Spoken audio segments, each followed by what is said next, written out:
Hey, can you take a look at my macros real quick? Yeah, sure, no problem. Okay, so I'm eating 250 grams of protein. You're eating way too much protein and not enough carbs or fats. Really? It's possible to eat too much protein? And your body's not using all that protein to build muscle. You're just pooping it out. You might as well. If you eat too much protein, will you poop it out? Okay, in the grand scheme of things, the maximal protein absorption is virtually unlimited, meaning that if you're eating 250 grams of protein, you will in fact absorb essentially all of it. It is somewhat true that certain protein sources have different digestibilities. Many plant protein sources with indigestible plant matter, such as fiber, may have lower digestibility scores and more will end up in your feces.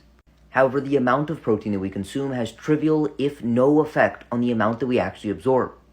For example, if you eat 250 grams of, say, whey protein, you will likely absorb all 250 grams, because whey protein has a higher digestibility than other plant protein sources.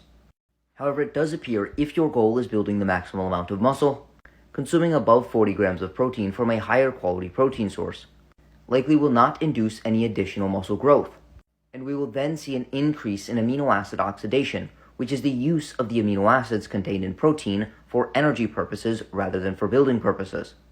You will in fact absorb all of it, but above approximately 40 grams, there may not be any additional muscle growth.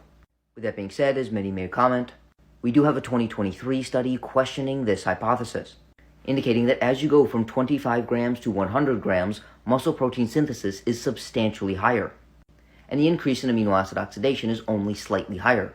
They also measured the digestion of amino acids and how long it takes for them to appear in circulation. And these participants were still absorbing protein a whopping 12 hours after they consumed the 100 gram of protein meal, indicating that despite it taking a long time, they were absolutely absorbing all of the protein they consumed. With that being said, this study did use casein protein, and there are many other important caveats for this study, so check out my video on it for an in-depth explanation. But understand that if you eat excess protein, you will not simply excrete it in your feces. You will absorb it, but you may not utilize it for muscle protein synthetic purposes. With that being said, if you would like an individualized approach to your nutrition and lifestyle to optimize your health, energy, and body composition, send me a DM to sign up for coaching.